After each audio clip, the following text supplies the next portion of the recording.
Sure, sure. Yep.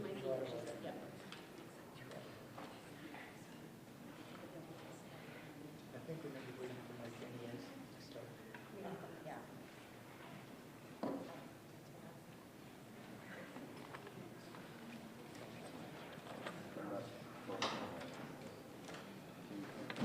We're just waiting for a quorum.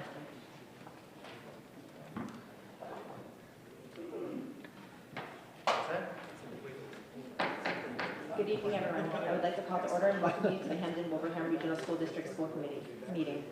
It is 6:30 p.m. I see that Wilbraham Access is recording this meeting. Is there anyone else here recording tonight? We will do roll call in alphabetical order. Cheryl Caruana. Tim Collins. Present. Sean Kennedy. Here. Lisa Murray. Rich Redekert. Here. Mike Terabasi. Michelle Boudreau here. If you would please stand. Rich will lead us in the pledge of allegiance. Pledge allegiance to the flag of the United States of America and to the republic for which it stands, one nation, under God, indivisible, with liberty and justice for all.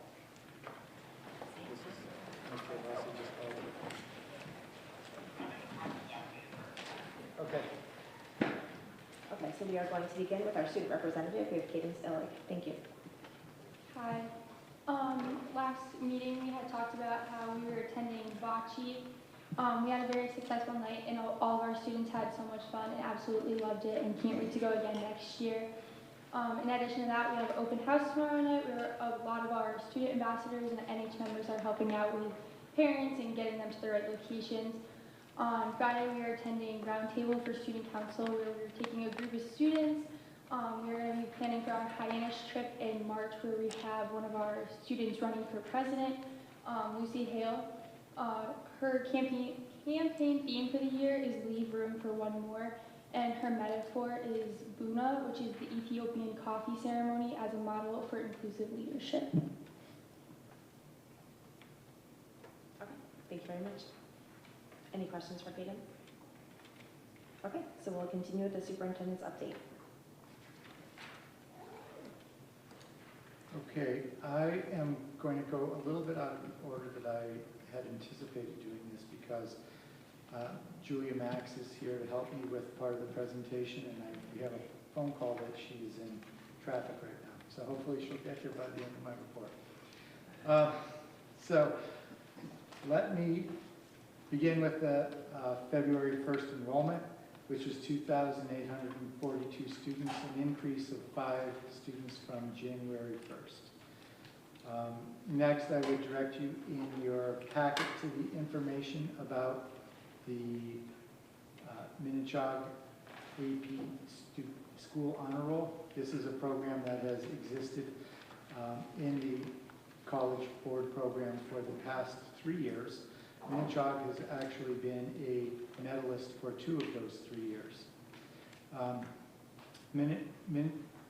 For some context, of the 16,068 eligible schools in the United States, Canada, and Department of Defense, 5,723 schools, or 36%, earned a place in the 2025 AP School Honor Roll.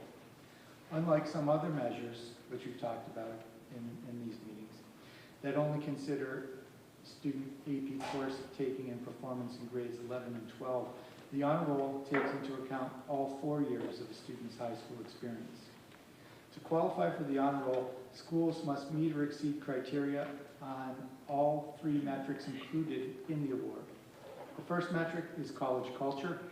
That is determined by the percent of students in the graduating class who took an AP exam at any time in high school. 45% of students from the class of 25 took an AP exam at some point during their high school career. This meets the bronze standard, which is set at 40%.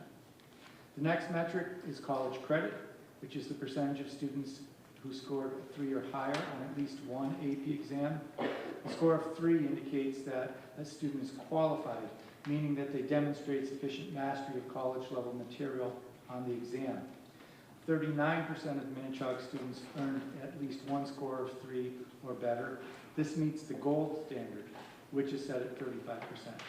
The final metric is college optimization, which is determined as the percent of students in the graduating class who took 5 or more AP exams in high school, with at least one of the exams being taken when the student was in 9th or 10th grade. 11% of Minnechaug students met this mark. This also meets the gold standard, which is set at 10%. So on the 3 measures, Minnechaug had a bronze and 2 gold. However, the school's overall distinction is determined by the lowest achieved across the 3 criteria, so we were awarded bronze. As you can see from the goal-setting section of the announcement we received, the next step we need to take to advance to the silver distinction is to ensure that at least half of our students take an AP course at some point in their high school career. And we're certainly on that path. Our AP program has grown from a low of 75 test takers in 2007 to a high of 264 test takers last year. Moreover, student performance has remained solid as the number of test takers has grown. We have maintained a high percentage of students obtaining scores 3 or higher, typically somewhere in the 80s.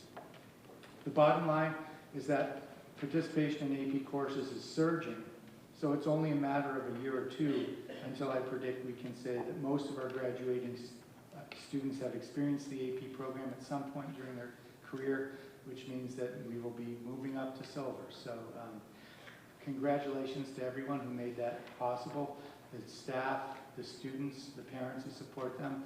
That is a great path for us to be on, and I look forward to us climbing the medal rankings as we go forward. And I can see that Julia has arrived, so I would ask her to assist me in recognizing her students, as well as Ms. Morano's students who were chosen as winners of this year's Reminder Publication Design and Ad Campaign: Ian De La Cruz, Oliver Michelle, Cole Britton, Lillian Tebow, Owen Courtney, Madison Duval, Alea Torrey, Violet Christensen, and Nina Jensen. While Julia is explaining the program to us, you'll see some of the winning artwork displayed behind us. And if we have a microphone for you over there.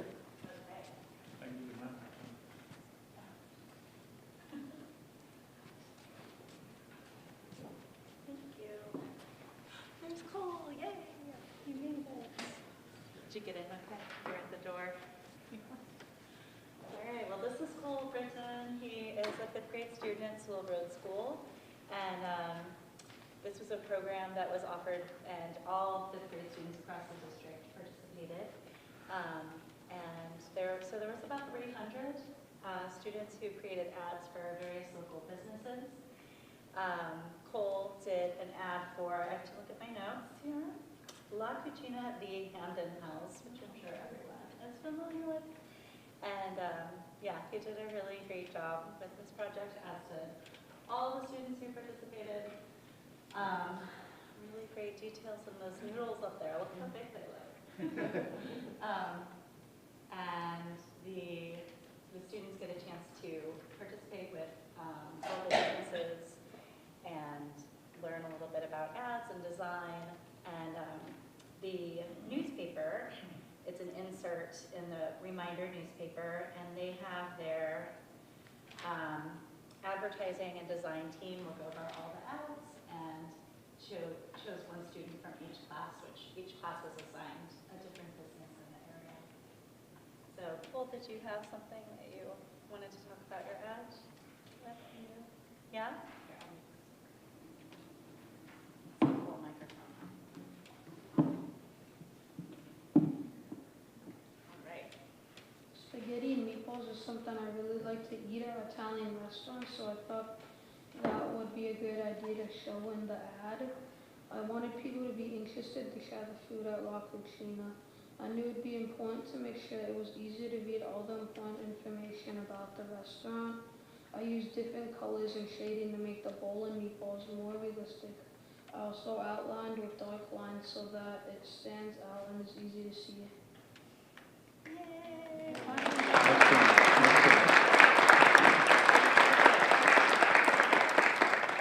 Can I make a motion to adjourn to La Cucina? And I bet he's not even mad that I asked him to come in for 2 minutes of recess to finish the ad now, right? It was worth it. And the winners also got tickets to a Thunderbirds hockey game, right? Have you picked your game yet? No. Not yet. Choose wisely. And I don't know if the Ogres game for students. Yeah, that's the reminder.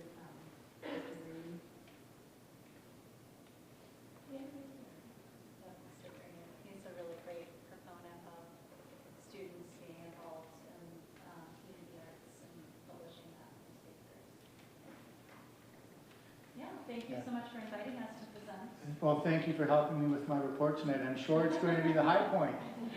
Yeah, I think, largely because we had full show up tonight. Right? Yes. Thank you so Thank much. you. Appreciate it. Excellent, thank you.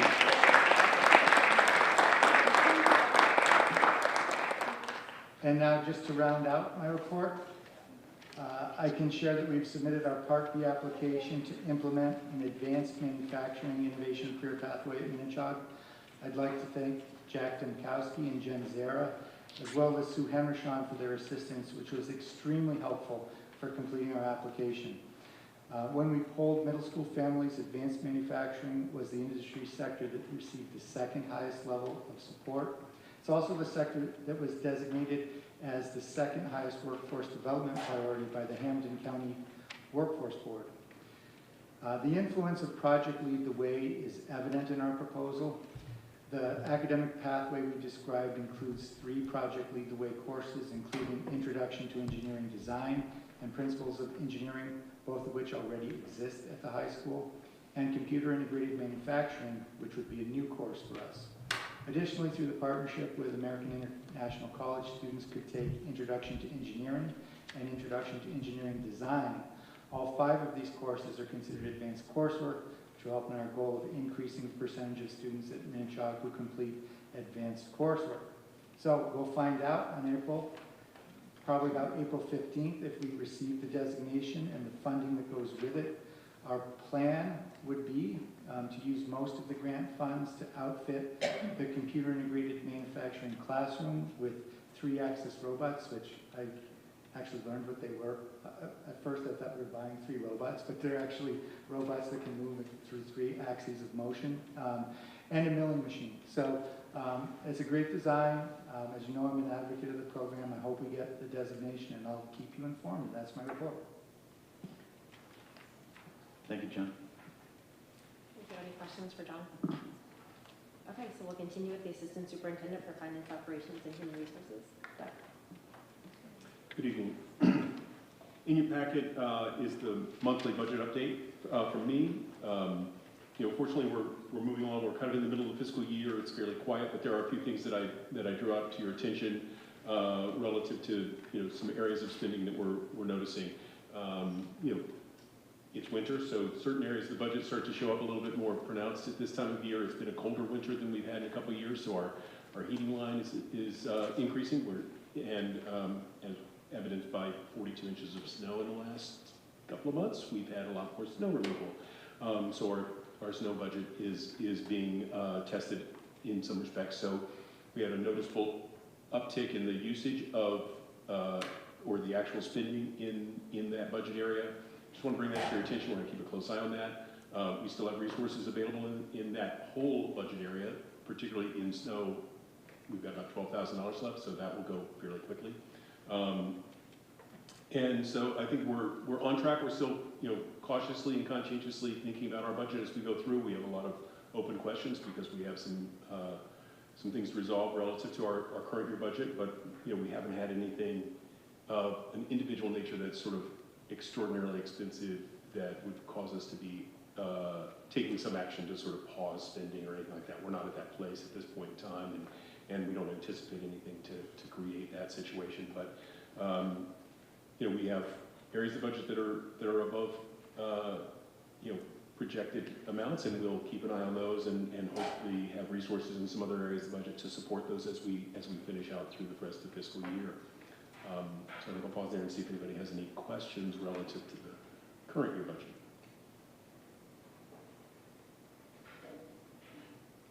Okay, so moving on. There's two things in your packet. It's sort of a summary sheet, one of which you saw in late January as part of the bigger packet for the initial draft of the budget. At that time, we made a few assumptions about what our revenues were going to look like, what our expenses were going to look like. So the two things that changed most significantly, literally in the last, well, one of them changed yesterday, and one of them changed late last week when the governor's budget was released. One is on the revenue side, and that's the projection for Chapter 70 aid. In January, when I was projecting that amount of money, I was anticipating the governor might come out with $100 per student. Just given where we were at the end of last year's conversation and the debate in the House and Senate, et cetera. But it turns out the governor's budget was released with a $75 per student. So in your packet, the newer one, which actually has a February 3rd date on it, I've adjusted the Chapter 70 formula and funding to reflect that reduction from $100 per student for hold harmless type A to our district reduces our revenue by about $68,000. From a good news standpoint, at least from the for the current budget projections, in health insurance, which is in the I think it was benefits and what's the name of it? And insurances. Benefits and insurances. We had been, I had projected a 13% increase, hoping it wasn't going to be more. We initially got some advice from our advisors to the Scandic Valley Regional Health Trust that it might be as high as 17. That's based purely on this year's current expenditure. And so, the trust met yesterday and debated for quite a while about what we should choose for our rates for the coming years. I think there were some folks that wanted lower than where we ended, some that wanted a little higher than where we ended. We found a sort of compromise number, but we also felt that the projections from the consultant were a little bit on the high side, and we felt with some of the changes that are coming through, we might see a little more modest impact. Nonetheless, the overall impact averaged across the different plans we have is an increase of 11.2%. How it plays out precisely is a little different because we didn't set the same increase for every one of the different plans we have. We had two plans that have a very small number of people in them that are going to go up about 15%. The two larger plans, which are 96% of all our enrollments, one went up 10.5%, one went 11.5%. And so the hope is that will have sufficient resource to fund our insurance and our healthcare needs for the coming fiscal year. The impact, though, being at less than 13% versus what we had projected previously was a reduction in our insurance costs, and I think it's about $135,000 if I'm remembering from. But there is a note on that sheet from. You're correct. And so that's it's a little less than 2%. Each percentage point's roughly $70,000. So that's right in the right neighborhood of what we think our costs will be at this new percentage. So we have a little more certainty about that aspect of it. And so the net effect is our overall budget picture got better by about $65,000 or so. So that's good news. It's not great news because we're still at a request of funding from each of our communities much higher than they're indicating they can fund. And so there's additional work we'll need to go through to get to a budget and get the support of the town select boards and advisory committee and finance committees and ultimately town meetings. So we've got a fair amount of work to do. Still more information coming in at all times, and but a little bit of good news, a little bit of bad news, more good than bad. But I wanted to share those with you and give you the rationale on what changed between really in the last week. And I'm open to any questions that you guys have relative to those changes.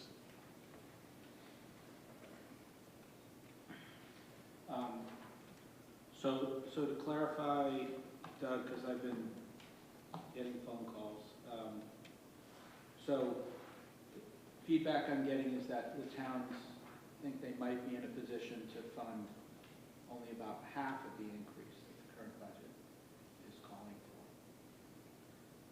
John and Doug, how many positions could be in jeopardy if that occurs? Because we're talking about a $2 million budget gap. Maybe just Yeah. refer to them as FTEs rather than positions, because we wouldn't know what positions those would be. We wouldn't want to make any conjecture. Well, I guess Sorry I about would, that, John. I care a lot about the people who work here, and so this hits me. I guess I would preface my comments by saying I sure hope that isn't where we end up, and that's not true, because as I've mentioned before, I've been managing contraction within our budget ever since I got here. I haven't once given a level service budget. Every year has been some kind of cut. This year, and fortunately, we've been able to do a lot of what we needed to do through attrition. But a $2 million gap, I would say an estimate of somewhere north of 20 FTEs. All right, thanks, John. Yeah, I think that's, as far as a back of the envelope sort of estimate, that's probably about right. How exactly that would occur, what other, when thinking about that, there's multiple factors to consider, not just salary, there's salary, but there's also the benefit impact too. So, we have to, as we, go through our work and think about what are those changes we're going to make, exploring what are those, particular impacts of given choices will refine that over time, and have impact on some other areas of the budget too. So like I say, benefits is one area that gets impacted, but it might also, if depending on how choices are made, it may impact other aspects of non-personnel expenses as well. We'll just have to see. We're going to have to go through that exercise to do that. And again, we're continuing, to refine and review, all aspects of the budget to look for, any savings we can find in any other places.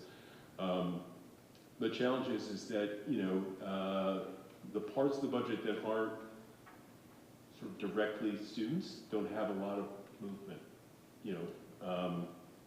Our buildings take about the same amount to heat, to light, et cetera, year over year, so those don't change much.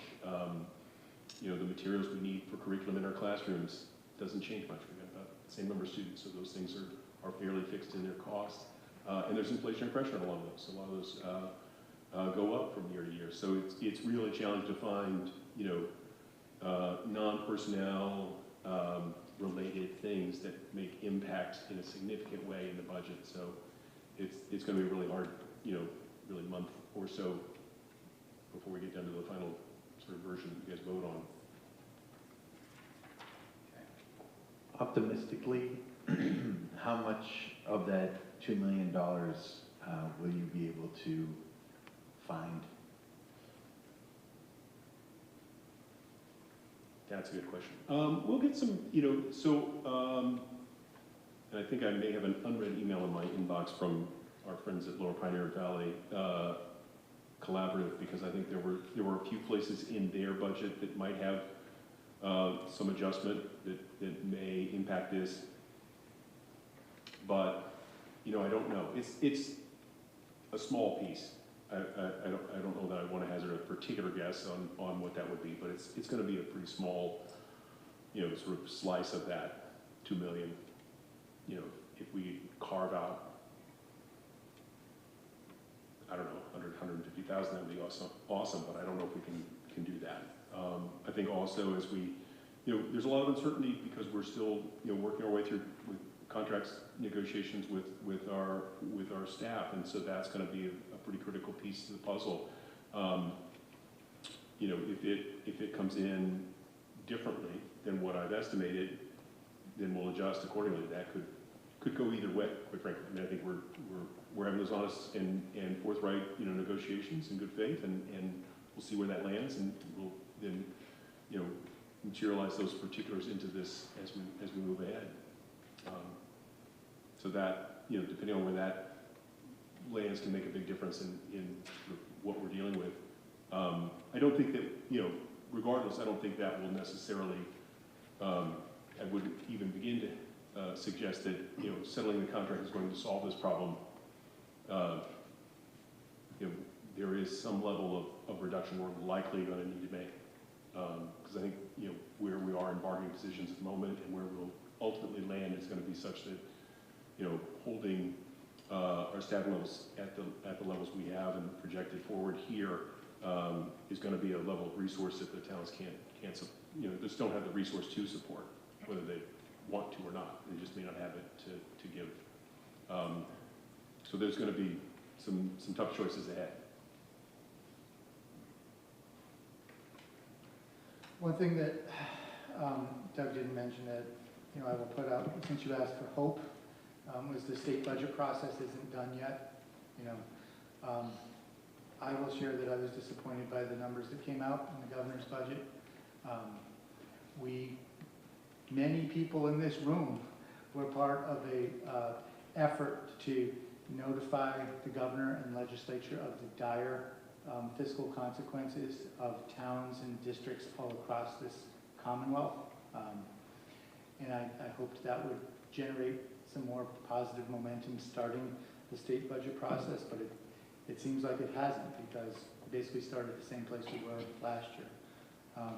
However, the House and Senate did add money to the state budget, and Chapter 70 in particular. That is the one that's the most important for us, because just to explain, other funding programs were funded at a higher level, and I am appreciative of that. I don't want to minimize that. But those are reimbursement programs, which means money that we receive next year through fully funding, we won't be able to spend until the following year. So it doesn't really help us with the crisis of next year. And, I actually don't understand, I'll just say personally, how we can have the overwhelming majority of our districts in the Commonwealth in minimum aid status, including the Boston Public Schools, and think that we have a state system that works. It just doesn't. So I think there's an opportunity for advocacy with the House and Senate. I always am very active in that. I encourage everyone, to join me in that effort. I know you have in the past and will again. But that is probably the place where we can pick up some more money. I don't think it's going to be enough to bridge the hypothetical gap you put on the table, but it is a place where, I certainly am going to focus my efforts in trying to get more revenue. I mean, even if we look at the numbers, and if the state decides to give us double, and we get 150 extra per student, then I think that only really helps us out as another 200, maybe 205. Yeah, that's about right. And That's correct, Sean. It's 200,000 overall, 160,000 saves for Wilbraham, and 30,000 to 40,000 saves there. So the other conversation we're going to have, and feedback from you as a committee is around the leveraging of certain other resources we have. So one of those is E&D. We project, the amount that I've put onto this sheet is $700,000. That's not the entirety of E&D. I would recommend strongly against using all of E&D. However, it is a choice about how much we choose to use and how much we leave in our account to carry us in a subsequent year. Another one is our school choice revenues. Again, we have an amount that we sort of hold from one year to the next to help us in times of good or bad. And that may be another area that we would tap into to help provide support. So as we weigh the trade-offs of leveraging those resources, and what reductions or edits we make to our budget, that'll be part of the conversation that we need to have. But those are one-time money. So the thing that it does is it only solves the problem for the coming year. It doesn't solve it systemically, but it does, and can be a help in providing more time. But I didn't want to omit that from the conversation and the things that you should be thinking about relative to the resources we have available and can leverage. I know historically it's important to certain members on this committee to, to keep E&D healthy, because you never know what's coming down the line, but I would have a hard time of having to lay off an individual when we have money in the bank. I think we need to just use all of it to keep as many people on as long as we can keep them on. I mean, what makes the school system great, students and parents and our administrators and teachers and paras, and you don't have someone teaching the kids, we're not a school. So, one of our problems that has landed us in the predicament we're in, I think, is the misuse of E&D towards operating expenses. Because E&D is essentially the same as free cash for the towns. It's basically at the end of the year, you balance the budget.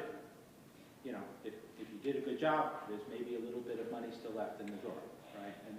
And so that gets certified by the state and that sits there, but it's a one-time. So when you use something like that towards operating expenses, you fund the stuff for a year, but it creates a bigger deficit for the next year, because once you spend it, you don't have it the next year. So like last year, we put $1.25 million from E&D into the assessment budget to make this year's budget happen. A lot of it under direction and pressure from the towns, but we didn't even have that much E&D this year. And so right away we started off with a deficit before insurance costs were raised, before inflation, before everything that normally is supposed to go up in the school. And I've been advocating for this. The more responsible use for E&D would be to turn it around to cover the costs of capital projects at the regional high school, because it is regional money. Because that it just creates a never-ending problem. And yeah, we could and we may end up putting all of D&D into the assessment budget, which is going to just create a bigger hole for the next year. And also leave us in a bit of a predicament if there's unexpected things like cracked asbestos tiles, cracked walls, stuff happens. We have a big school district, and stuff happens, and we want to also make sure that we're able to deal with it, right? So, but I guess there would be somebody who's against putting all of the E&D in, and that's the thing. The year before last year, all of E&D was committed to the assessment budget. So this is a multiple-year problem of overusing E&D for the assessment budget. I think it's just creating a bigger and bigger problem, because the problem is with Proposition 2.5, which is a law in Massachusetts to protect the taxpayer, to protect property owners from their property taxes going up by too much every year, limits the amount of revenue that can be increased from taxes by the towns every year, right? And so because of that, you can't deal with a big increase in 1 year. You want to see little increases over time. That's what the towns can handle.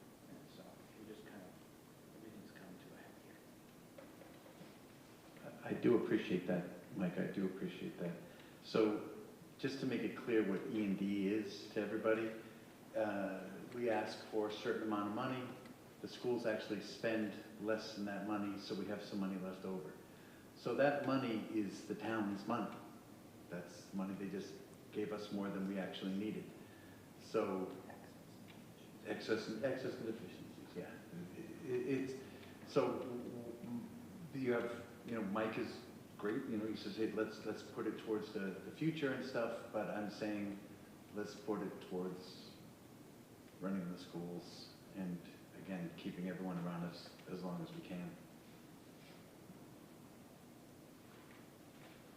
I look at more of inflation and cost increases as what cause these issues with an increased budget.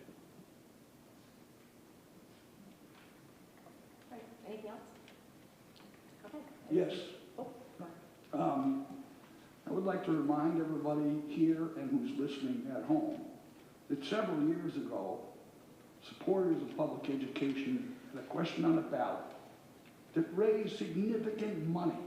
The legislature and the governor, in their infinite lack of wisdom, stretched out that payment over 7 or 8 years. And then our governor cut taxes. We raised additional revenue. If those taxes weren't cut, there would be money available to support the vast majority of school districts in this Commonwealth that are underfunded by the state. The most terrible way to fund anything as important as education is the property tax. And there's a limit to that. So I encourage everybody to communicate with your state rep, your state senator, with the chairman and members of the House Education Committee and the Senate Education Committee, and let them know that they are shortchanging the children of the vast majority of school districts in this Commonwealth. And it's their responsibility to step up. Shame on the governor for reducing her Chapter 70 money in times like this. The kind of situation you put school committees and employees in puts us at odds with one another. We're trying to thread the needle, but the needle is too big. And we need help wherever we can find it, and I urge everybody to communicate with the people in the legislature and tell them to do the right thing.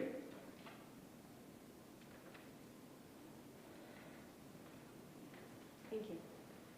So it's now time for public comment. We will call on those who have signed up for public comment. We do ask that when you're called, if you could please sit in the available seat. There's a microphone in front of you, and just please make sure you press the button until you see it light up green. And if you could please state your name and your affiliation with the district, we would appreciate it. And if you have any documents that you'd like to submit, if you could please submit them for Aaron so we have them for the record.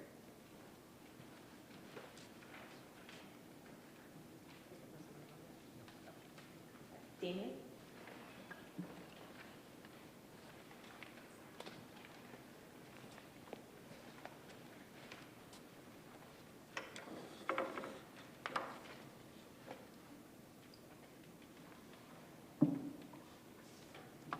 Thank you. My name is Damien Conkley. I'm an English teacher at Minnechaug High School and the president of the Wilbraham Education Association.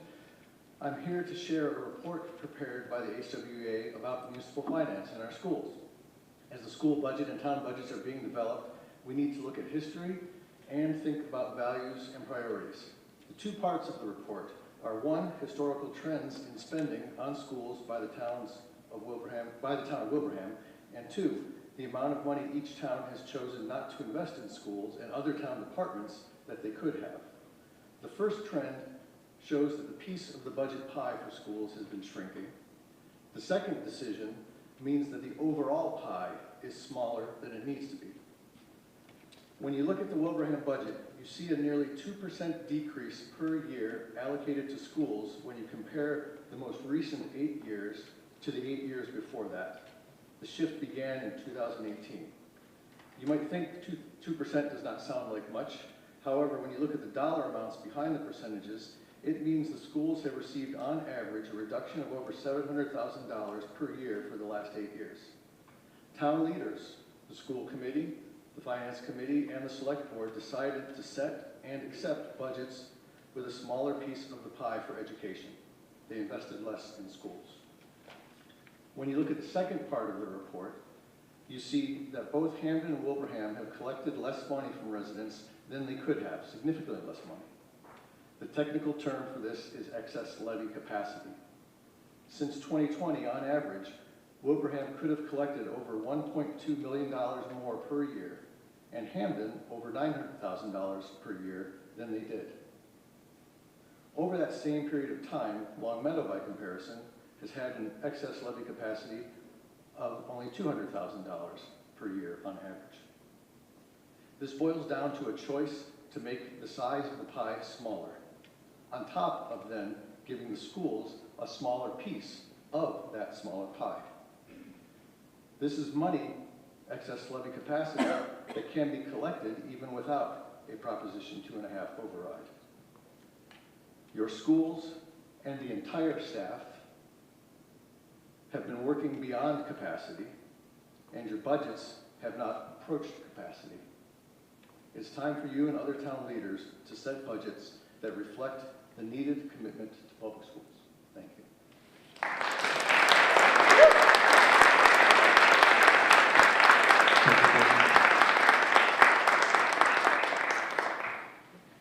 Thank you. Megan?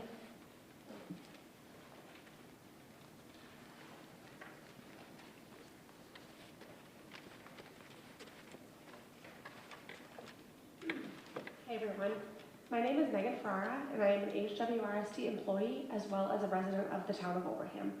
I'm currently a math instructional coach supporting both School Road and Stony Hill schools. I'm a Unit A staff member. I am here to speak with you again to advocate for paid parental leave for HWRST staff. I'm currently 33 weeks pregnant with my third child and I will be taking 12 weeks of leave starting at the end of March.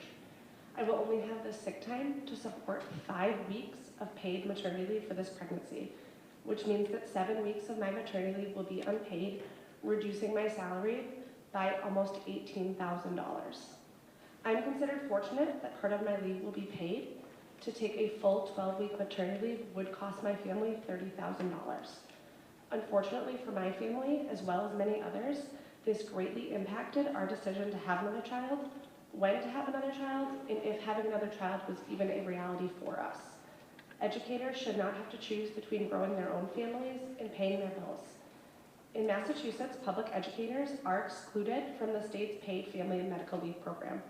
Research consistently shows that access to paid leave significantly improves employer retention in education. Replacing just one teacher can cost a district thousands of dollars in recruitment, training, and a lost continuity for our students. Across Massachusetts, dozens of districts have already negotiated paid leave because they recognize it as a retention and recruitment tool. As of 2025, 48 districts in Massachusetts have secured parental leave with benefits as high as 8 weeks or 40 workdays. Wilbraham currently offers 0 days of paid parental leave. With the current contract negotiations, we have an opportunity to include some paid leave for Wilbraham teachers. I am urging our school committee to value its educators and its employees and support a proposal that includes paid leave. Providing paid leave is not just a benefit, it's a strategic investment. Supporting educators through these major life events help keeps experienced teachers in our classrooms and ensures consistency and stability for our students.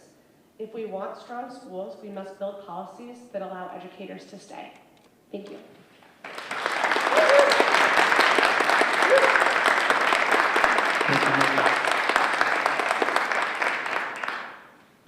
Thank you. Emily?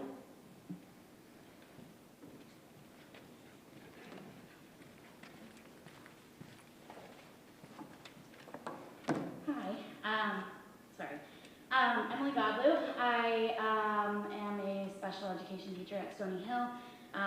My husband and I also own property in Wilbraham. I was really hesitant to speak during public comment because I don't always speak up in situations like this, but I felt it was important to add my voice to others who are sharing these same concerns, echoing what Megan was just talking about. This is my 6th year working in the district, and I am proud to be part of HWRC. I currently have an 11-month-old son, and last year I took maternity leave to give birth to him. While I was fortunate to have accumulated sick time, it was still not enough to fully cover my leave. Under FMLA, leave is only paid if we have sick time available. Because of the timing of my leave, I ended the school year with 6 unpaid days. I know this committee values concrete data, so I want to share what that meant for my family. Those 6 unpaid days resulted in $2,236.86 being deducted from my pay. Because I carried my family's health insurance, another $276 was also deducted, and I had to back pay insurance premiums when switching to a family plan. In total, nearly $2,500. That amount may not seem significant to everyone, but it made a real difference for my family. That money could have gone towards childcare, which currently costs me $435 per week, in addition to higher health insurance premiums. Instead, I was left trying to make ends meet on a reduced salary. Looking ahead, if my family chooses to have another child, I will begin that leave with far fewer sick days. Those days will continue to be used when my child or I am sick. As a result, I would likely be forced to return to work much sooner than I did with my first child. This district also has many experienced educators who will retire in the next 10 to 15 years, and to retain a highly qualified workforce, the district must support younger teachers and families.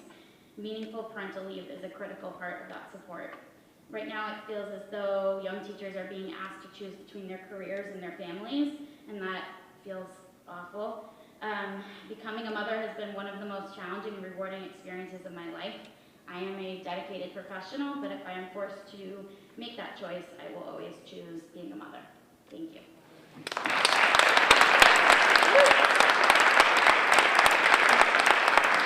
Thank you, Anna. Thank you. Lucy?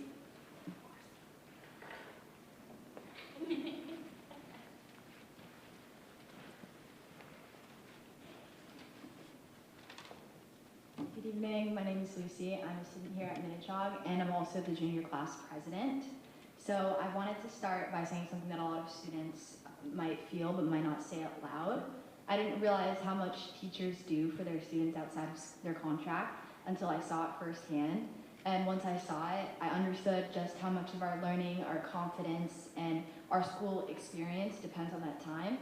It's not just the lessons during class, but it's the mornings that teachers open their doors early, the extra help sessions after school, and the moments they slow down and they say, let's go through this together. Those moments aren't required, but for students like me, they're really essential. So last semester, I would wake up extra early to attend extra help for my math class, and honestly, it made a real difference because there were several afternoons that I couldn't make it to after school help sessions because of a club or just other responsibilities, and I felt the difference immediately because I'm juggling multiple hard classes, extracurriculars, and responsibilities, and that's a lot on my plate. So those early mornings were when I could get the guidance that I needed to understand difficult material and feel confident moving forward. And that's not just support, but it's the difference between struggling alone and actually learning. This year I'm taking 5 AP classes, and next month AP exam prep will start, and teachers will offer after school review sessions, but under this contract that will only be on Tuesdays and Thursdays, and that's just 2 days for all of my AP classes, plus also extra help for my current classes to help me stay on top of everything. So that kind of leaves me and other students with like a difficult decision. Do I stay after for extra help for exam prep, or do I stay after for my classes? So for classes like my AP classes, mornings are often the only realistic time when I can get the support that I need. And for other classes, after school sessions may not fit our schedules at all. So to me, like, extra help isn't a luxury, but it's essential, and it allows students to grow, to succeed, and to feel capable. So limiting access forces us to make impossible choices, and it adds a lot of real pressure, especially for students juggling multiple classes and responsibilities outside of school. But it also isn't just academics. School community is also being affected. So the student versus faculty basketball game that the student council plans every year, award ceremonies, graduation, these events, they build connection and pride and belonging. So we should be planning the basketball game right now, but we're not, because it depends on volunteer time, and students feel the difference, and it matters. So I just want to be clear, students, they understand and they know how much teachers give, and we notice the time, the patience, and the care. So what has always been called extra has always been essential, and we as students live inside the results every day in confidence, in growth, and in the moments that remind us that school is more than just grades. So I'm here to speak for the students whose learning and experiences are shaped by this situation, because when teacher support is limited, student opportunity is limited. And when engagement is possible, confidence, growth, and community follow. So just as decisions move forward, I hope the student perspective stays central, because we live inside these consequences every day, and it matters more than anyone might realize. Thank you.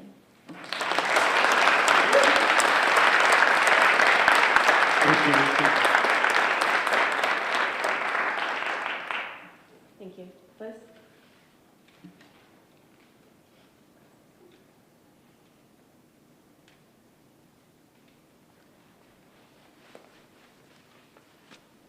Good evening, my name is Liz Gloss. I'm the parent of 3 children who attend school in this district. By the time all of my children graduate, I will have been a parent in this district for nearly 20 years. I'm asking the school committee to approve a budget that appropriately supports our teachers and paraprofessionals, particularly as the cost of living continues to rise. Our educators are required to renew their licenses, participate in ongoing professional development, further their education, while paying for these requirements out of their pockets, just because the expectations are simply part of their job. If this committee continues to delay or deny a fair contract, this district will experience significant teacher and paraprofessional turnover. Highly qualified and experienced educators will seek employment in neighboring districts that offer competitive compensation, leaving this district to rely on less experienced staff. This will inevitably diminish the quality of instruction and professionalism that our current educators consistently bring to our schools.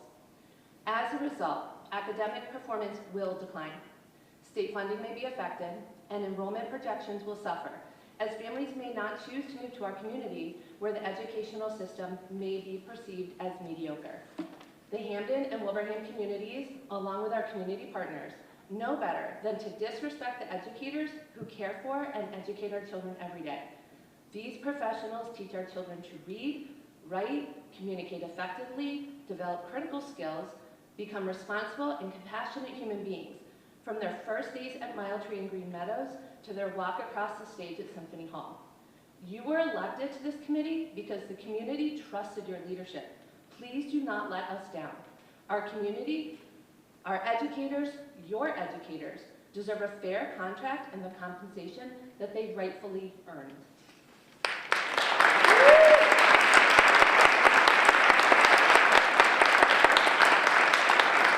Thank you.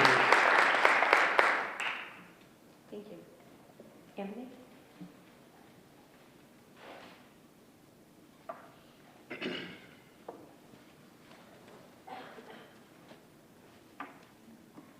Hello, my name is Anthony Chinflone, and for those who don't know me, I'm the president of the senior class here in Minnechaug, and I'm here to represent all of my peers. My parents went to Minnechaug all the way back in the 90s. They loved it so much they decided to send all 3 of their children to this spectacular district. And when I was a first grader, they told me that this is the best education in the area, and every year I was proven right by getting the best education a student could ever ask for. The teachers taught with a fiery passion, and I gained a love for learning. Now, I'm in the top of my class. Yet, 12 years later, the same kid who was told that this is the best education in the district is seeing those passionate teachers not being recognized for the world-changing work that they do. From office hours to attending fundraisers, our extracurriculars and education is faltering as our teachers struggle to get a fair contract. I would not be in the top of my class if it weren't for their work before and after school. From music teachers who taught me jazz, to photography teachers who taught me, well, photography, every core class that I took made me the student I am today. I represent all of my peers when I say that we need our teachers and all that they do to succeed. They need a contract as much as we need them. In 10 years from now, when I'm in the same position my parents were in, and I'm looking for a school to bring my children to, will Minnechaug be as great as it was by giving the teachers a bare minimum without a fair contract? Minnechaug was the best school I could have possibly attended, leading me to paths I could not have possibly imagined. I urge the school committee to give the teachers who made the dreams of thousands of students a reality a fair contract. Keep in mind the future of HWRC and the future of our children. Thank you.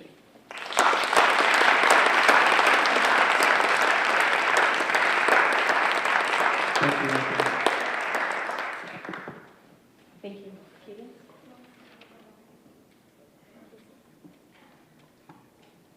I would like to take a moment to acknowledge something that Dr. Provost said during his report.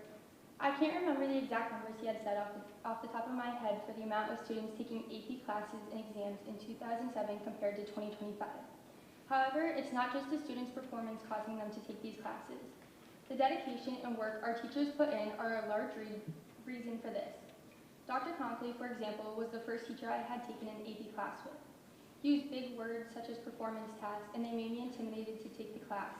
However, his passion and care for his students has caused so many students other than myself to push through and take the classes and overall to do well. So many of the other teachers have done the same in these AP courses, and the program would not be the same without them. In addition to that, I want to acknowledge that these teachers are the ones who have a lasting impact on us. Sometimes I believe I see them more than I see my own family. Each and every one of them has helped me become the person I am today, not only academically, but also as a person. I've made connections in each school that I have been in, all from Green Meadows all the way to here at Chaug, that will forever stay with me.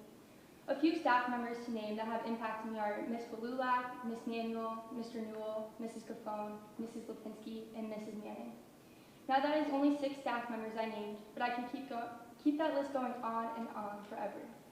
Each student is spending 6 hours a day, if not more, in our buildings. They are building relationships and a support system that they may not have outside of the building. I'd hate to lose these staff members because we cannot give them what they need as they give their students their everything every single day. Being the daughter of a special education teacher who is constantly working for her students and having to bring it home sometimes to support the students' needs makes me realize how much our teachers do this every day. It is unfair to our teachers to have gone this long without a contract, but also their families who are impacted by this, especially those with young children or are looking to start a family, as they sometimes cannot do so because of the pay.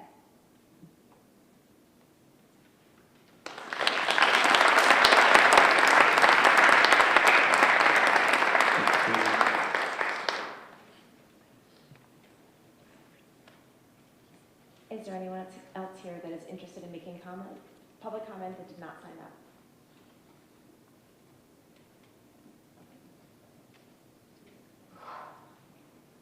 You do have another.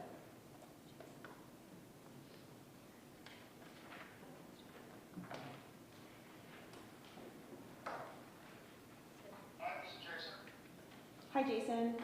We're at the HWRSC school committee meeting, and I understand that you're interested in making public comment this evening.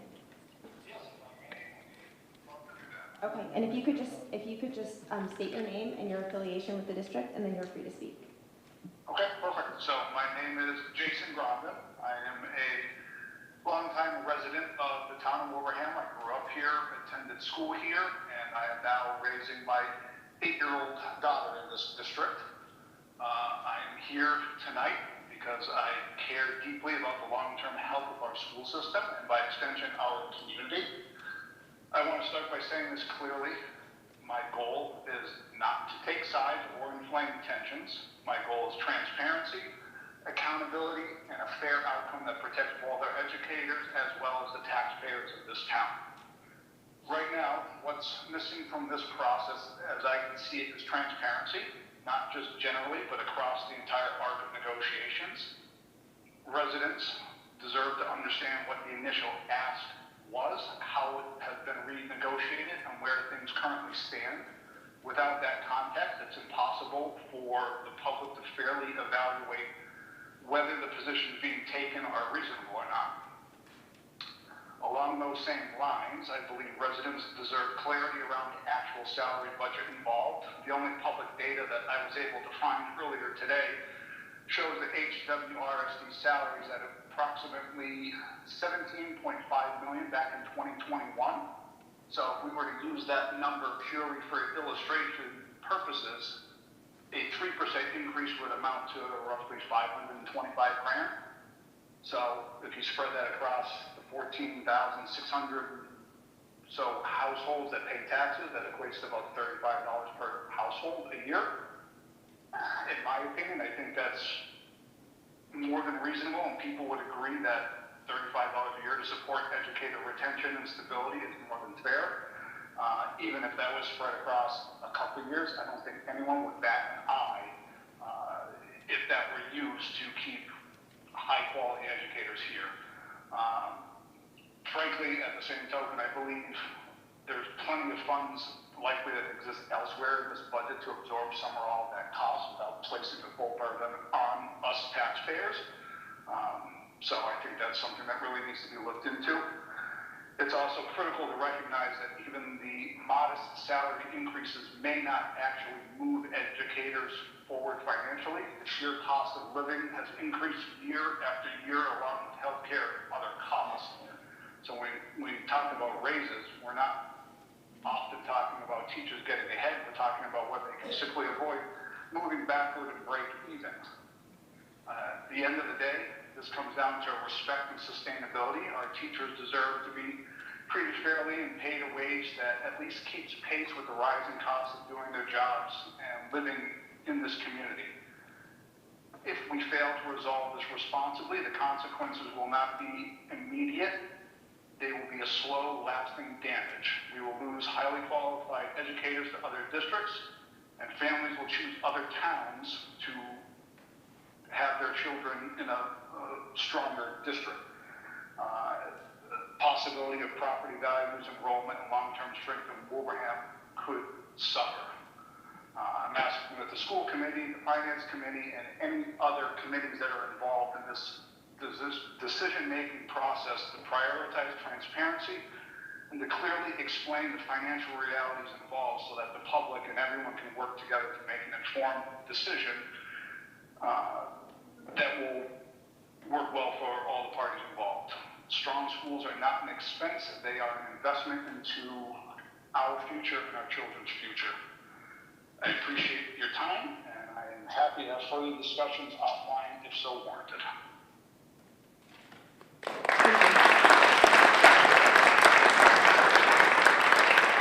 Thank you, Jason. Is there anyone else that's interested in making public comment this evening? Okay, thank you very much.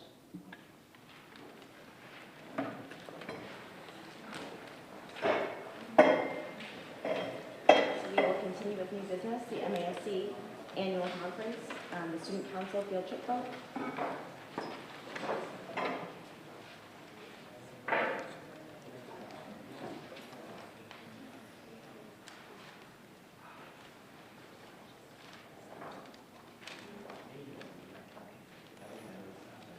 Presentation on this, Michelle, or are we just making a motion? Just a motion, please. Motion to approve the request for a field trip for the MASC. Second. Questions or discussion? Okay, all in favor? Aye. Anyone Aye. opposed? Okay, so motion carries. So 6-0. So next we have Celebrate Life, a new club here at Minnechaug. Looking for a motion.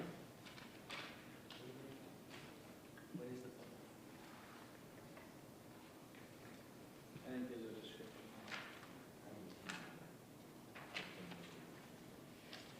There is a paragraph on the page that explains the activities of the club. This is, just to be clear, it's not for approval of the club, it's approval for the club to be added to the student activity account so they can raise funds, have a place to put their money and take it out. Motion to approve the club for addition to the student activity council. Do I have a second? Questions or discussion? Rich, do you find, it's right here, it looks like this. Here's the description of the club. There you go. Okay, all in favor? Aye. Is anyone opposed? Okay, motion carries 6-0. So we will move on. So this would be a request to enter in discussions with the towns of Hamden and Wilbraham about the potential benefits and challenges of turning facilities maintenance functions over to the towns. So this is just simply a discussion and may or may not result in a vote.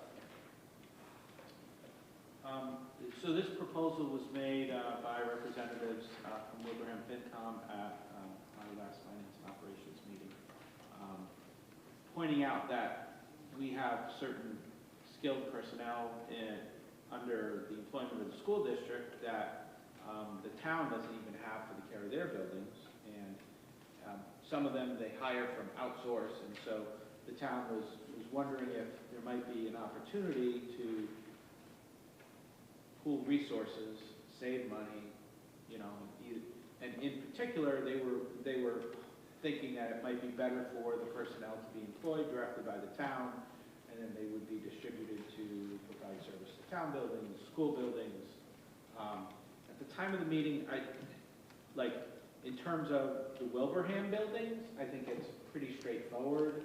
Like, if they really want to do that, then I felt like it was hard for me to argue with them, because at the end of the day, as Sean's pointed out, it's all the town's money, so if they want to hire the people directly and dispatch them to the different buildings. I think in regards to the regional high school, that gets to be a little bit more challenging, because now it's like, how do you negotiate the value of the manpower labor, because it's supposed to be getting split between Hamden and Wilbraham, so that gets more complicated. But I think what they were looking for us is for us to say that we are open to these discussions. This was a suggestion, and it's very broad, and there are no specifics. So in fact, I was kind of like back and forth. I almost wanted to send an email saying maybe this needs to wait, because I think it might be more helpful for everyone in the committee, certainly myself, to see okay, this is the plan. What do you guys think? How many positions might be moved from the school district directly to the town employee? What would that look like? What do those people's calendars look like right now in terms of a deep dive drill down into the calendar? Are they working straight out every day, 5 days a week? Because then that won't make sense, right? Because they won't have time to absorb additional work at the town's buildings, right? And the other thing is the town envisioning, having all the same people, or will there be less positions? So all of these, there's not answers to any of these things. So I think it would be, so I don't think, other than if the committee thinks it's a good idea to engage in discussions, I don't see any harm in that, especially given the budget season we're in. I think it would put a good face forward to show that we're open to any discussions that could help improve the budget situation. But without specifics, I wouldn't be in favor of voting to approve the plan. Yes, so we weren't looking to vote to approve it, just, again, I think it was an opportunity for the committee to kind of have the discussion, and, we don't know what everybody's thinking from both of the towns. One of the other points that I remember that was brought up at the FinCom meeting that we had was, it was also for efficiency, not just cost savings, but just efficiency between the towns and being able to share resources. And I think it's also important to make the distinction as to whether it's facility, just facility, or, because I think when we were discussing it, or the prospect of it was, it wasn't the custodial staff, it was facility. So making that distinction, I think, is important. But again, that's our understanding. So again, having the conversations and engaging both of the towns, in my opinion, would be a worthwhile discussion. So having a discussion over something that we don't know if it's going to have layoffs or not, we don't know what real positions, other than not the janitors and facilities, what exact positions. We're not even sure what efficiencies there are, if there would be any efficiencies. And we're not even sure what the union says about doing this.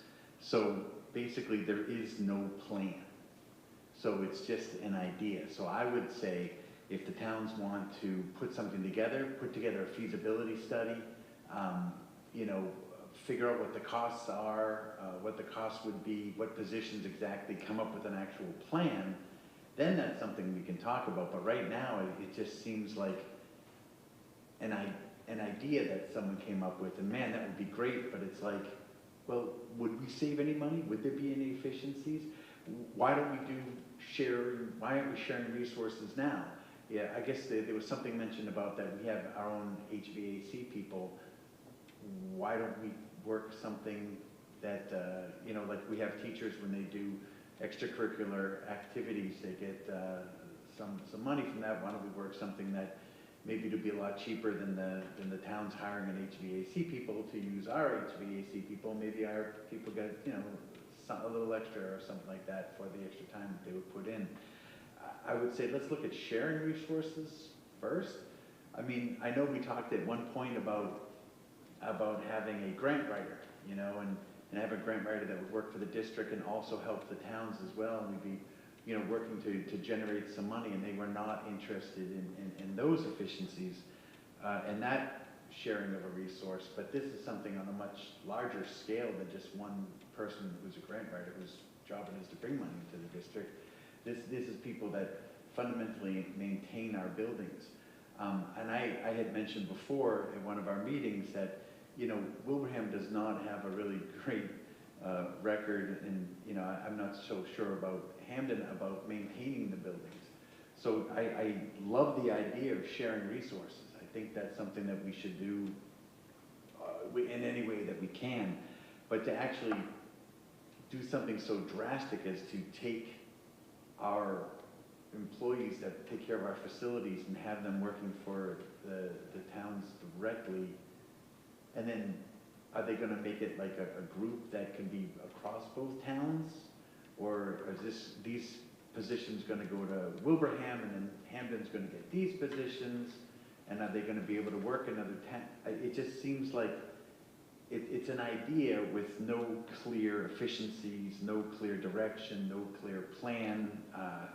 And I think that if Hamden and Wilbraham want to do it, I think they should come up with a feasibility study to talk about the process on how they can share and move forward with something like that before we even consider it. I think this point up here is all saying is, would we open to discussions? You know, it's just, as you said, just an idea that hasn't been formulated yet.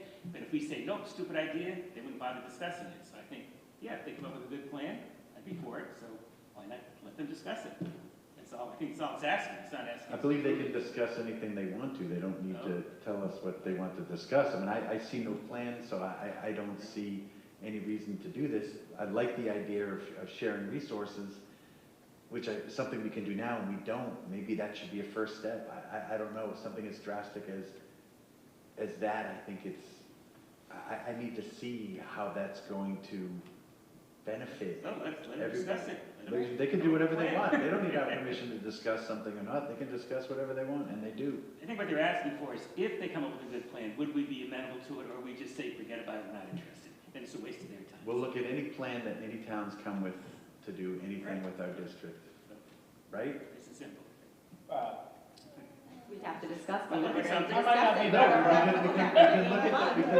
We can look at the plan. If we think it's not good, we can say, hey, thank you, but no thank you. If the plan's good, we say, okay, let's talk about this further. But right now, there is an idea, and on something as drastic as this, I think I really need to see a plan. I need to see what the savings would be. And like I said, let's do a feasibility study, which is what the town would do if we asked for anything,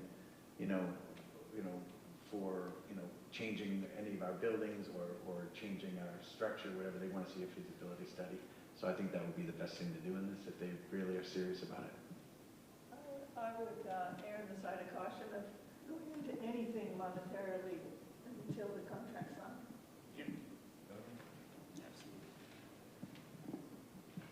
Just to the point where that contract is signed. That is a contract with another union. And that also would be something that would have to be worked out in any kind of change of arrangement. I guess I just want to note this caution around what the impact might be for the administrative office if we say, please conduct a feasibility study and then come back to us. I imagine the next step would be to ask Doug to give, a very detailed accounting of where all the maintenance staff are, what their hours are, what types of duties they do, et cetera. So I just want to highlight that that step alone may cause an increased burden on Doug's office at a time when we're trying to do the budget and we're trying to do the core program application, we're trying to do other things as well. So not to necessarily sway the committee, but I would want them to be aware of that consideration. Because they can't do the feasibility study without asking us, what's all the data? Yeah, that's all part of putting together. If they put together like a plan for a feasibility study, we want to do it at this time, whatever, get your input and stuff. Maybe it takes a year, maybe it takes 6 months. I don't think this is a feasibility study that would take a week, and doing it right now, of course, would be, too burdensome on the administration, but there would be a time and a place for taking this to the next level if this idea is is important enough to both towns.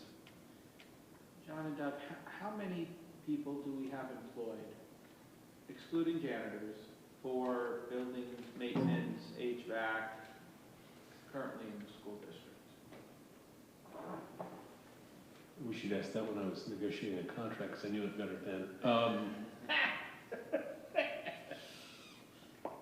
I won't hold you to an exact number. Like, are we talking about like 20 people here, No. or 8 or 10. 5 guys? You know, if you take out the custodial group, custodial staff, and just look at our maintainers and our leaders of that, yeah, it's like 8 or 10. 8 or 10 people? Yeah, I could give you a better answer. I'm trying to visualize the section of the budget where I've got those people listed.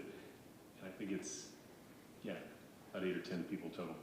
And how common is it for school districts to have these people employed directly versus contracting out for services? I only ask that question because, I mean, we're getting killed by insurance right now, you know, and benefits, so. Yeah, so the thing is this, you know, I think a lot of districts, if they are, well, a lot of regional districts definitely have their own maintenance departments of some sort. There's a lot of different ways that people sort of structure those and put them together. When they do have them, they're often commingled with their custodial support as well, because there's overlap in those coverage of duties and that sort of thing. I will say that districts are challenged to hire licensed tradespeople. You know, I think if you go back 15, 20, 25 years, it was more common for districts to have actually licensed tradespeople within their maintenance group. It's, you know, I think just given what districts can pay, changes in the number of people that are in the trades, et cetera, I think it's really challenging for districts to be competitive for tradespeople that hold licenses because of the challenge of the license, what they can make as a private company, et cetera. So most of that work gets contracted. That's true on the municipal side too. It's not just school districts that are in that circumstance. But I think with a lot of districts, municipal districts are a little different because I think it depends on how the town wants to structure their support, because they'll sometimes have a facilities group within their DPW function. So it's very different in a municipal situation versus a regional situation. But I think most regional districts like to have staff because of the immediacy of action that they can take. And they try to do all of those sort of maintenance skills that are sort of in between custodial work and licensed trades work. You know, so painting, patching, repairing, small amounts of things like, you know, concrete work or those kinds of things that are on a smaller scale that you don't need to necessarily hire a licensed person, and they contract for those licensed trades when they need those specific skills. So I think there are districts that would aspire to having more in those departments when they have them. But they're often working with folks that have a lot of skill. It's just they're not carrying necessarily a particular trades license like electrical or plumbing, that kind of thing. And so our department, they're doing skills, but they're not licensed trades? We have a few, and the trades that we have are in HVAC. We have a couple of folks that are at that level of skill and have those licenses, and then, you know, so there's a lot of different slices of license. So some are decidedly more challenging to get to the full level of license. You know, you can be, there's just apprentice, journeyman, master of, you know, sort of classic trades like electrical or plumbing. You get into HVAC, you can have people that have a sheet metal license, which is a little easier to get that one, but it's also much more limited in what you can do. You know, the particular licensing of staff, I don't know off the top of my head. I know that we have a couple of staff that can do a lot of HVAC work, and so we can maintain a lot of that. We've done a lot of investment in our capital planning around, you know, installation of things like air conditioning, And so that's been very helpful to have those staff on hand because the cost of those projects is decidedly less because we're usually buying, 80% of the cost that we're actually spending is on the materials and only a little bit for outside labor on some of those things. So it can be very advantageous in an overall cost standpoint to have those tradespeople if you can get them. I want to go back to the distinction that you made earlier between facilities and maintenance, which I think is an important question to ask, and I'm not sure that there is a shared understanding around the scope of the discussion. If you just look at the wording of this item on the agenda, it is, I think, clear and descriptive, but far from definitive. I watched that half an hour of the meeting over and over again to try to figure out what the actual question was that was being asked. And at one point, well, at least one of the ideas was, let school do education, let us do everything else, which might be not exclusive of custodians.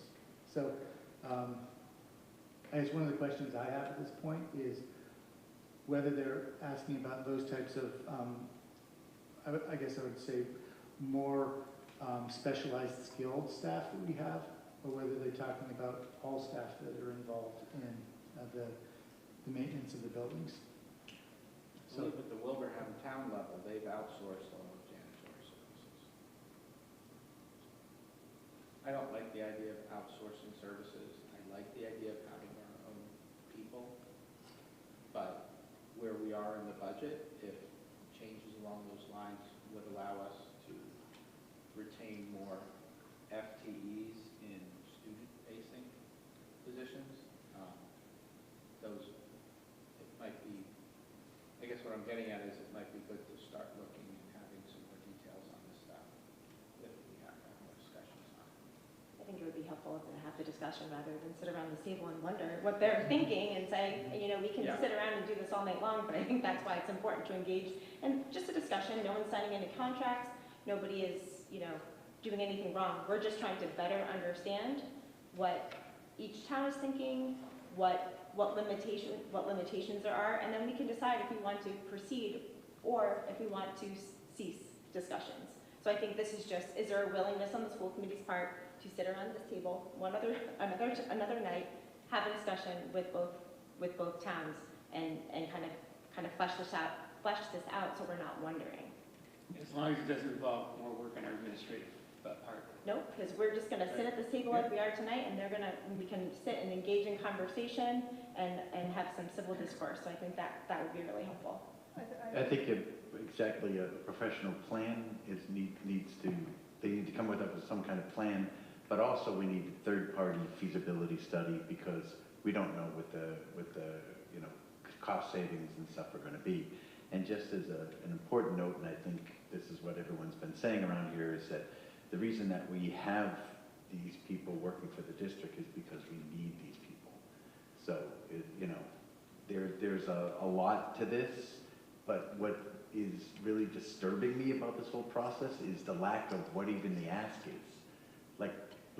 No one here, I think if we did a poll right now, we would all have 1, 2, 3, 4, 5, 6, 7, 8, 9 different people that would have 9 different versions of what the towns are asking for. So until they come with a clarification, I just say we table it and just wait for them if they come to us with something that's more clear and more exact in language, and then we can move from there. But right now they're asking us for a cloud. We don't know what it is, and it looks different depending on how you're looking at it. I think that even our own staff, custodial staff, I was in Minnechaug late one night and couldn't find where I was going, and this custodian was helping me out, and we had a really good discussion. And part of the discussion we were talking about, I said, what do you do? And he was telling me what his job was and things, and then he said, but sometimes I have to run over to the high school because the guy's car is not working, or he says there is so many different avenues in which I get pulled away from my job, and I should have been home 25 minutes ago, but I'm talking to you, you know, I'm sorry, you know. But I just think from that conversation, it seemed to me that our own custodial staff kind of juggles a lot of balls and changes their jobs frequency, depending on how many staff showed up that night or whatever. So I would like to have more of a handle of what our custodial staff, who they are, what they do, and how many are there, who they report to in terms of the chain of command, that kind of thing. Because then I could walk into that meeting with some knowledge of what's happening in this building or the other buildings.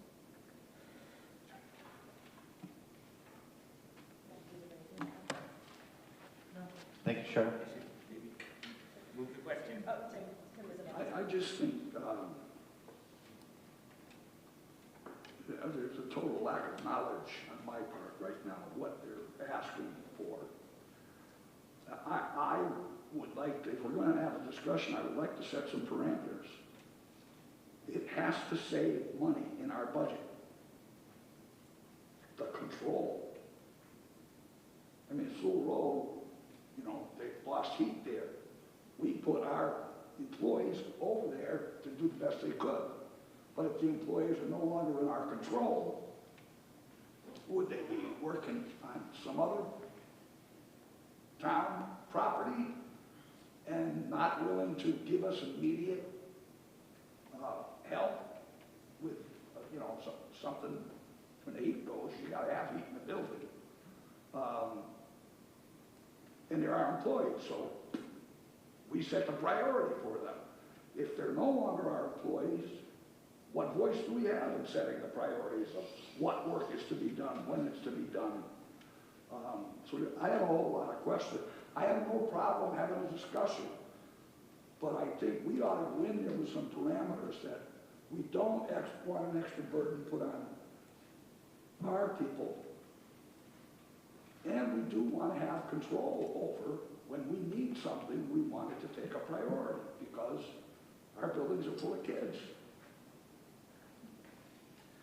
I wonder, since just building on Mrs. Caruana's idea about coming to the table with some information, would it be helpful to have that same type of information from the town departments so that, you know, we kind of know like to like what employees exist in the various departments? Absolutely. I don't think they're too small as ours. Theirs is pretty easy. The town staff for meetings. Okay, so we can take a vote on whether or not we want to have a discussion or an informal general agreement, majority of conversation. Sean, are you confused? Yeah, I don't understand why there even needs to be a vote. Let the towns do what they want. If they want to come to us with a proposal, right now it's not a proposal. It's a unclear idea. So if they want to do something, why don't they put it more concretely what they're thinking, and then they can present it to us for the vote on. But to vote on like a semblance of an idea that everyone has a different opinion of what the idea is, I just think is not a good thing to vote on. Okay, so you're voting to not have the discussion. So I read this thing as saying that that we're voting to say, if they come to us with a plan, we're willing to listen to it. And that's it. that's not what it says. Is that what it says? No. Again, everyone has a different opinion of it. Until it's more concrete, I don't think we should take a vote. Are we allowed to tell them we're willing to have a discussion, but could you please come to the discussion? Yes, and that's simply what the ask is. The ask is simply to have a discussion. We can ask them to bring whatever we want. If we're looking for specific information, we can certainly ask them to bring that and to be prepared to answer those questions that we're wondering. But it's simply for a discussion. That would be a good idea.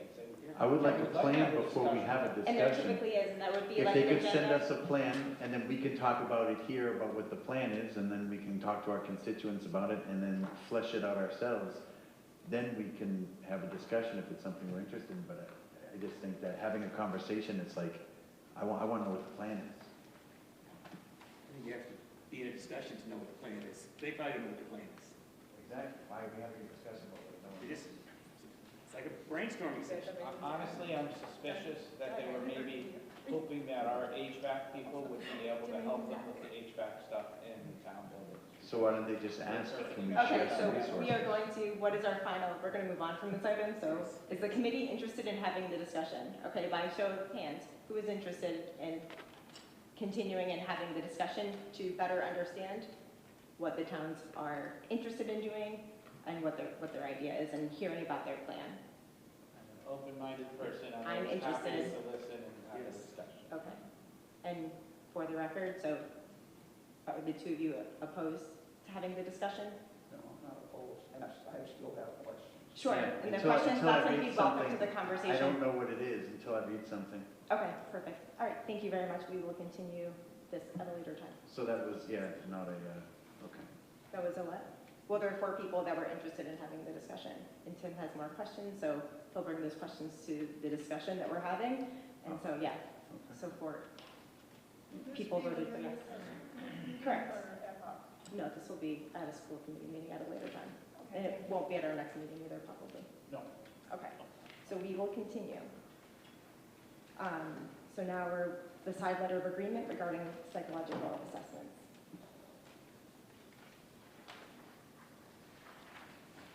This is a side letter that provides for a means for school psychologists who are conducting assessments for other school psychologists to be compensated in a way that is extraordinary to the contract. This agreement is important at this time because we do have a school psychologist going on maternity leave very shortly. Move to approve. Second. Questions or discussion? Okay, all in favor? Aye. Is anyone opposed? Okay, motion carries 6-0. Thank you. So we do have another opportunity for public comment.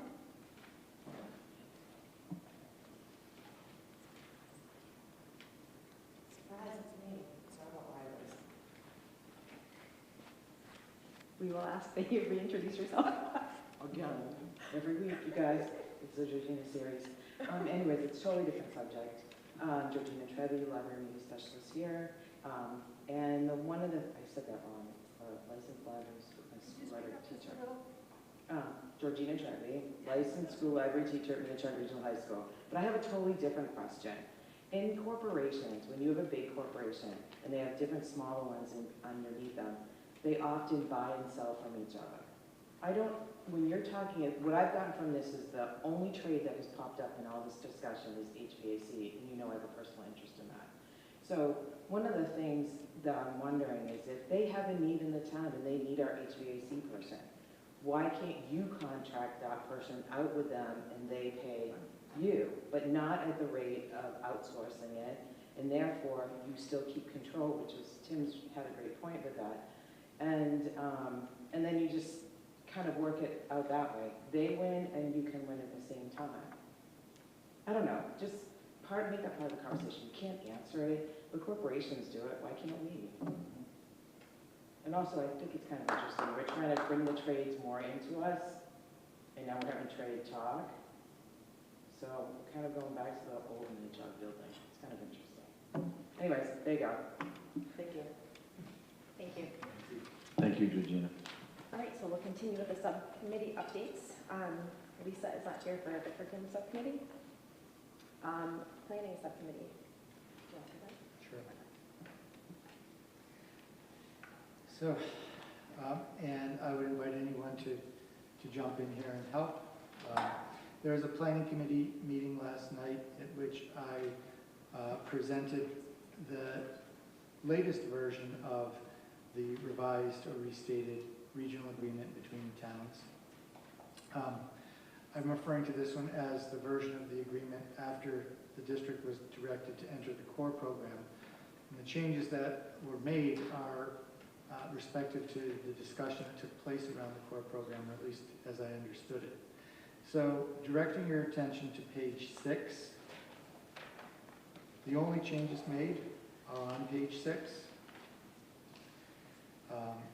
paragraph C, you see that right now it says the capital cost for projects in excess of $35,000 for leased schools shall be the responsibility of the towns in accordance with the terms of the lease. That is the current language. The reason why you have additional language that is struck out is this is language that was added in prior iterations of the restated agreement. So paragraph C would just remain the same. Paragraph D is the paragraph that was proposed in order to try to form some kind of a cost-sharing agreement between the two towns for the capital costs of Wilbraham Middle School, because at this time, all the students from both towns are being educated at Wilbraham Middle School. This is the paragraph that we worked over the course of the last year and really has gotten no traction.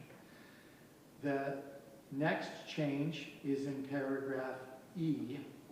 Paragraph E is a paragraph that talks about any properties owned by the district and how costs are apportioned. Right now it says the costs are apportioned based on the enrollment in grades 9 through 12 because the only property owned by the district is Minnechaug, which serves students in grades 9 through 12. So this revised language would make that more expansive by saying costs for any school that the district owns will be apportioned on the basis of enrollment between the towns in the grades served by that property. So whether it's 9 through 12, whether it's 6 through 8, whether it's whatever through whatever, you take account of the students in that building and you apportion the capital costs of that building based on the proportional share that each town is sending students to that building. So that was what was put on the table last night. As I said, the main reason for these changes was to try to anticipate that we are applying for the core program.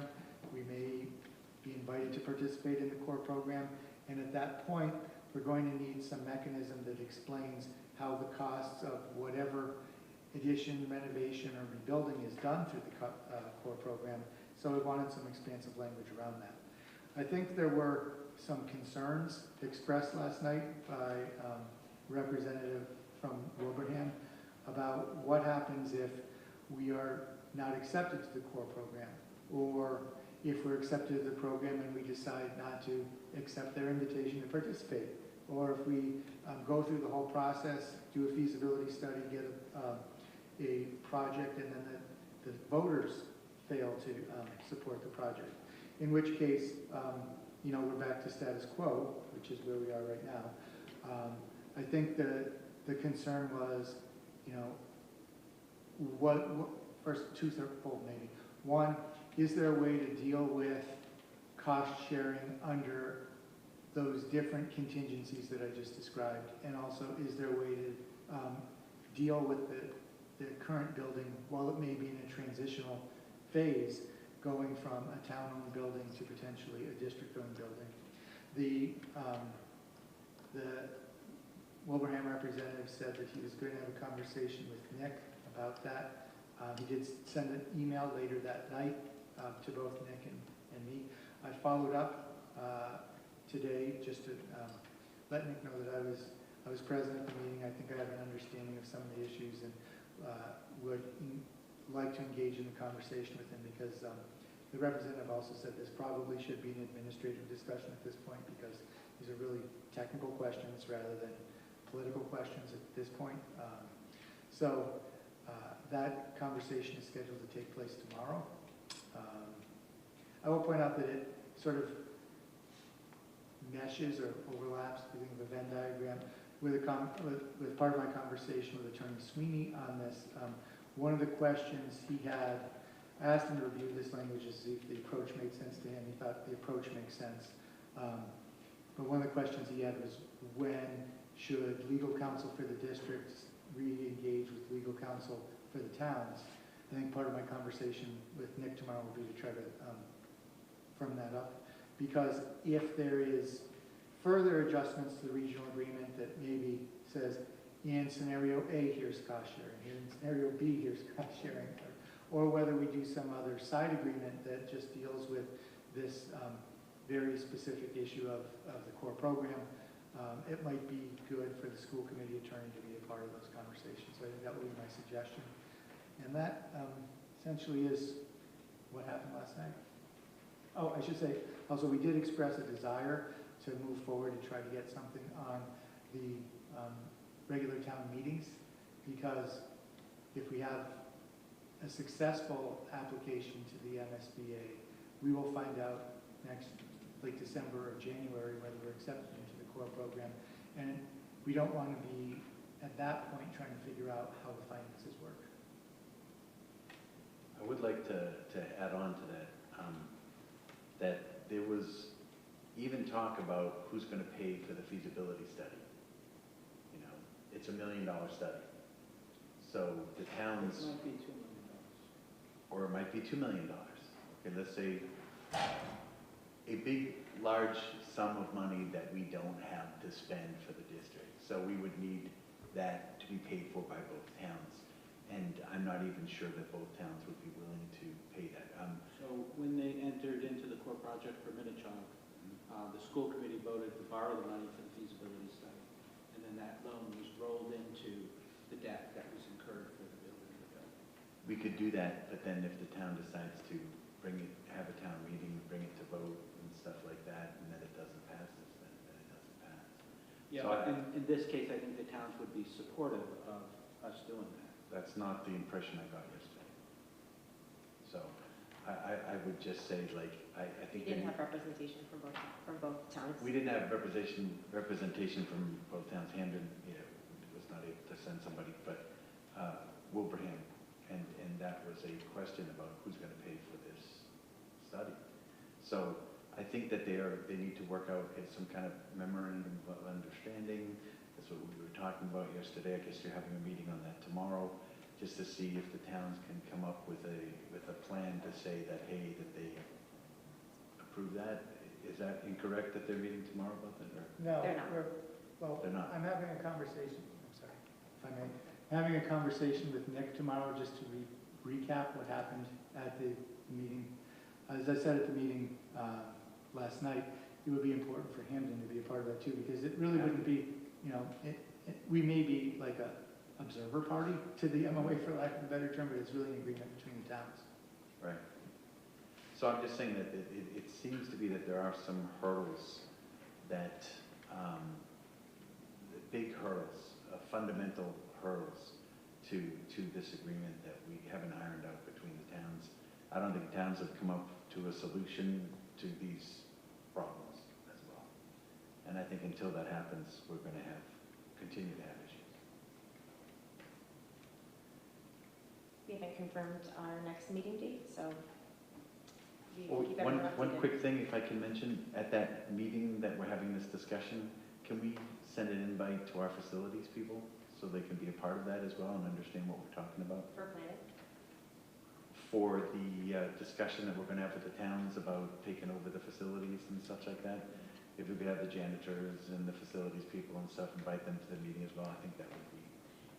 And not to respond to our public comment, but it was my recollection that a comment was very similar to the comment that was made during public comment, was also made during our finance and operations discussion, kind of billing, paying for services that were provided by district staff. I mentioned it before she even got up and spoke. Yeah, that would be great. Sharing. So next, finance, operations, and technology, Mike.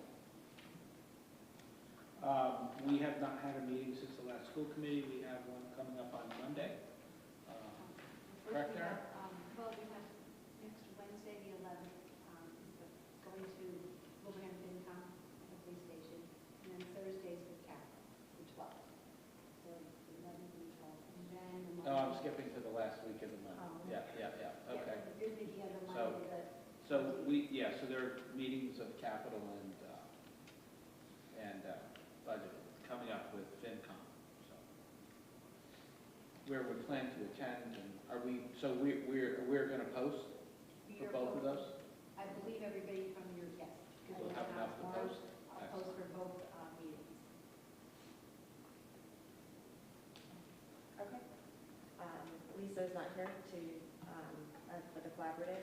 representative.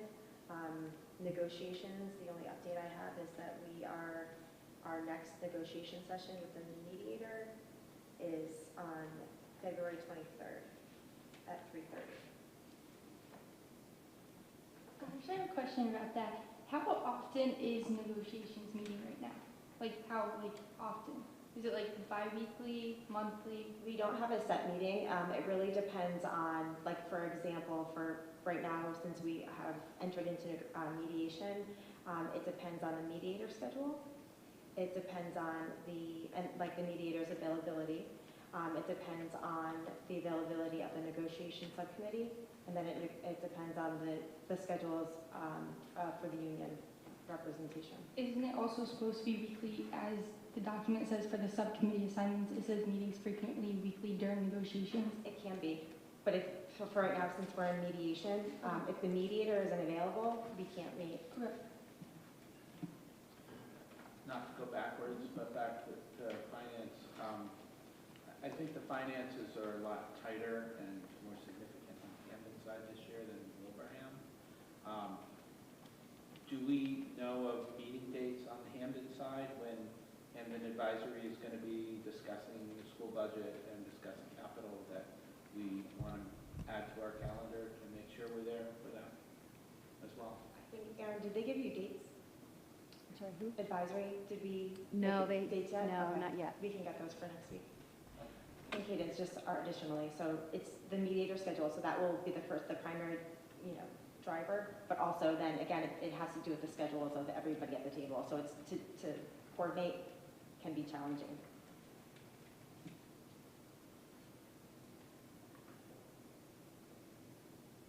So next, policy subcommittee, Mike. All right, we have the third reading and looking for a possible vote to accept middle school pathway awareness policy. So moved. Second. All those in favor? Aye. Aye. Any opposed? LTVEC Corporation representative, they're trying to schedule a meeting. They've been working on it for a week and a half. Hasn't been scheduled yet.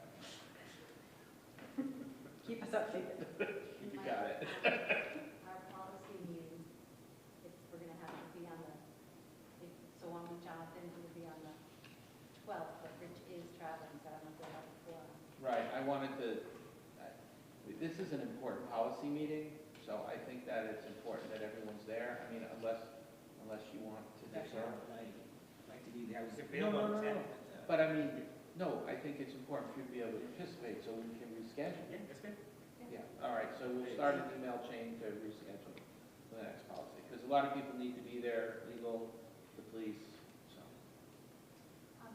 If you have to have it, you're saying traveling, pick them up, I have certain days that are available. None of us We work out. don't have a vendor right now. I think that it's likely that the next policy meeting, you may go right into executive session, so you don't necessarily need to have other guests there. I think it may be more like a negotiating session because you'll be getting some legal advice that has to do with potential collective bargaining issues and some potential safety issues. So, and it's also not urgent because the policy that we're talking about contemplates a technology that hasn't been hooked up yet, so it can wait. It can wait, okay, all right. Okay, there's just one more thing I wanted to add to what I said about. So on that sheet where it does say negotiation subcommittee and it gives sort of like the responsibilities of the committee, one of the reasons it does say it could be weekly is because at our reorganization meeting every year, what happens is we have committee members that are, basically volunteering to be on those committees. So we like to make sure that we provide time commitments. Also, one of the other, sometimes like budget and finance, that is one that it's involved. And so the cadence of the meetings can be a lot. So we like to make sure that, that the members of the committee understand, the time commitment that's involved with each of the subcommittees. Okay. So now consent agenda. Motion to approve. Guys, get excited. Second. Questions or discussion? Okay, all in favor? Aye. Anyone opposed? We're dead. Okay, motion carries 6-0. Okay, our next meeting is our budget roundtable, Thursday, February 26th. It's here in the IRC at 6:30. Oh, at 5 o'clock. Yep, that's okay, 5 o'clock here in the IRC. But we do have the need for executive session pursuant to Master General Law, see Chapter 30A, Section 21A, 3, to discuss strategy with respect to collective bargaining or litigation. If an open meeting may have a detrimental effect on the bargaining or litigating position of the public body, and the chair so declares. Unit A and C contracts, communications about negotiations. Can I get a Motion to go into executive session and adjourn. okay? Second. Okay. So we will not be adjourning we will not be returning to regular session. We'll be adjourning from both regular and executive session. So we will do roll call moving to executive session. Cheryl. Aye. Tim. Yes. Sean. Aye. Rich. Yes. Mike. Yes. Myself. Aye. We'll move to executive session 8:22. Thank you.